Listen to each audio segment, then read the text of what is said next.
Hi, my name is Charis Cotter. I write stories about ghosts. And today I'd like to share something with you that I do in schools, and I've been doing it for years. And I thought you might be interested in maybe trying this in your libraries or in your classrooms. And what it is using ghosts to stimulate students' interest in storytelling and writing and reading. My most recent book is Screech, Ghost Stories from Old Newfoundland, with artwork by Genevieve Sims. This book is a collection of 10 Newfoundland ghost stories, traditional stories that I gathered from across the province. And I took each story and I reimagined it and wrote it with a middle grade reader in mind. And after every story, there's a section called The Story Behind the Story, which is a kind of an opportunity for me to give some context to the story in terms of the time and the place, the kind of ghost it is, and who the original storyteller was.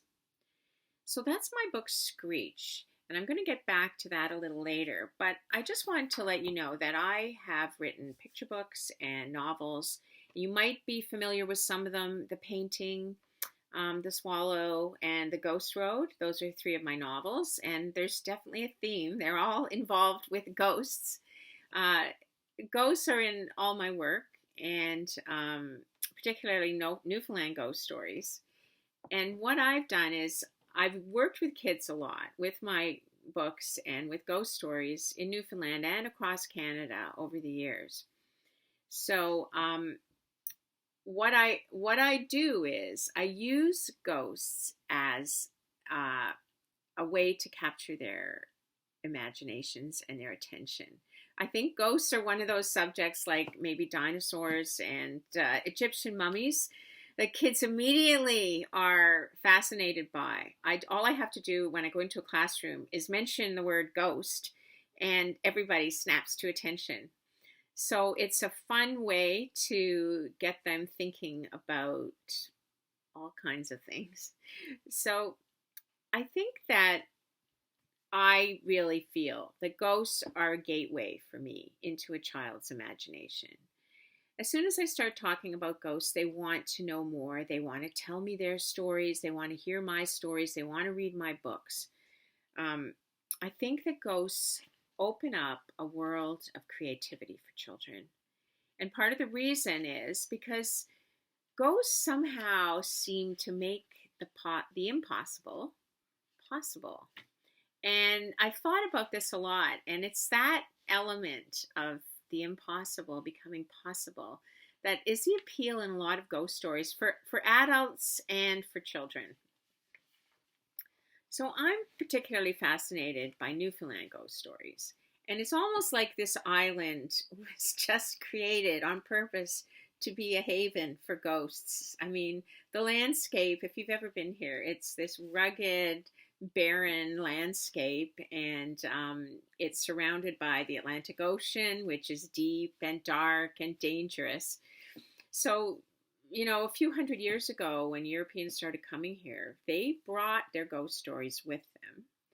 But then, as people in Newfoundland struggled to live here against all odds and this harsh landscape, their very struggle gave rise to more ghosts until today, when it is what I believe is one of the very most haunted places in Canada.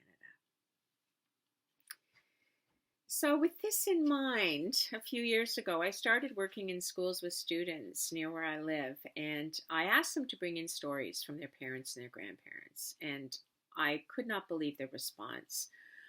They came in with these wonderful traditional Newfoundland stories, some of them that had been passed on for hundreds of years.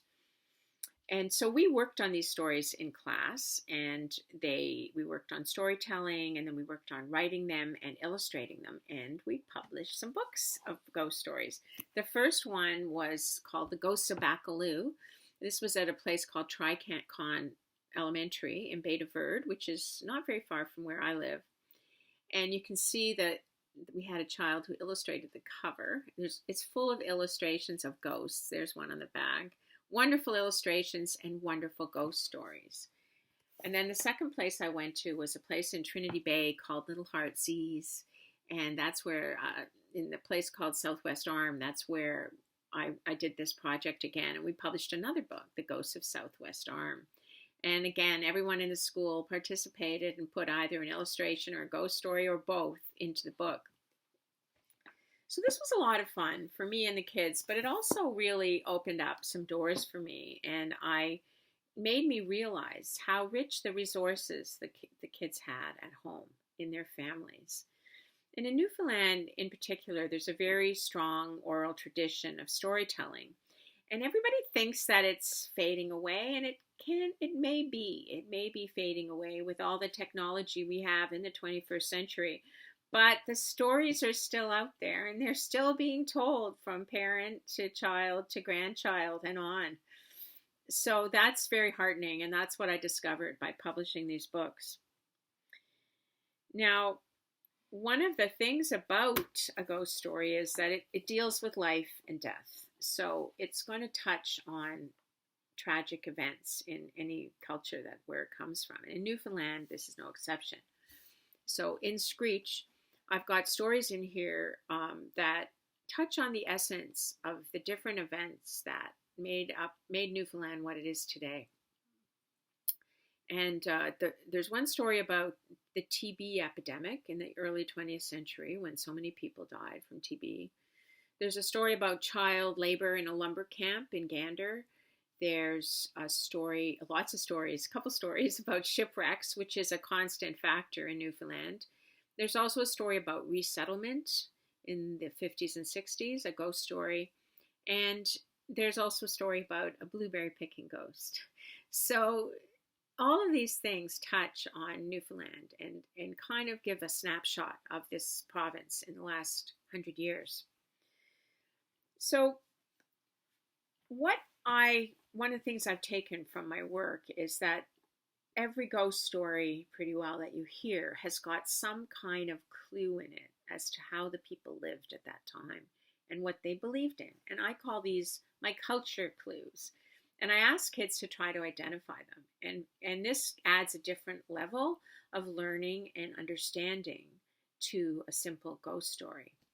To give you an example of one of these culture clues, I'll show you another book I published in the summer called Footsteps in Bay de Verde, A Mysterious Tale. This is illustrated by Jenny Dwyer, and you can see she's a wonderful artist, very spooky pictures. But this story happens in Bay de Verde in the 1920s, and at the time there was no electricity there. And that's the big culture clue in the story.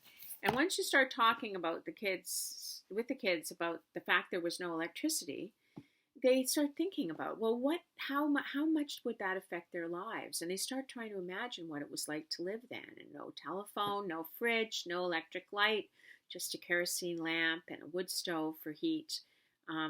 It gives them a really good picture of what life was like. So that's one kind of culture clue, how people lived. But another one is what they believed in, because ghost stories by their very nature touch on belief and faith. And so one of the stories in Screech has a culture clue, and I'm just going to show you the picture, if you can see it. This is called the Ghostly Longboat. And if you can see that picture, it's very spooky. It's Genevieve Sims is a wonderful artist. But the Ghostly Longboat is a boat that appears just before something that happens really bad, like a really bad storm. So the longboat is itself an omen of disaster. So when I tell this story to kids, I talk about what an omen is and how people used to believe in omens more than they do today. So that's another example of a culture clue. So what I'm suggesting you might want to do is set up a storytelling or a writing event in your school and get the kids to bring in stories. So wherever they are and whatever their culture is, I can pretty well guarantee you that they're going to have a ghost story for you. I've done research around the world about what people believe in different cultures, and every single country and culture in the world has their own ghost stories. So whether it's somebody in your class who has a Jamaican background, or in Newfoundland, a Newfoundland Irish, or maybe a Syrian background, or First Nations, every culture is going to have a ghost story. And by bringing them in, you're giving the other children a chance to learn a bit about that culture. And also, of course, you're going to hear some wonderful, scary ghost stories. So one thing you can do, as well as talk about the culture clues with the kids, and getting them writing or illustrating the story, is you can give them some tips about ghost storytelling. And in Screech, I have some tips, and it can be applied to storytelling or writing. It's a little mnemonic that I made up that's called Scared, and each letter stands for another part of the story, like an element that you kind of need to have in a ghost story, and helps your story along, make it more spooky. So it's S for suspense, C for climax, A for atmosphere, R for repetition, E for explanation, and D for details. So I like to start with atmosphere and get the kids to create a really spooky atmosphere for their story. And I explain that the more details they use, the scarier the story will be, because they can add scary details, and details make a story more real. And the key to a good ghost story is the more likely it is to have happened, the more scared you're going to be. So that's important. And also R for repetition. This is a little trick that storytellers use all the time. And if you think about it, you're going to realize it's true.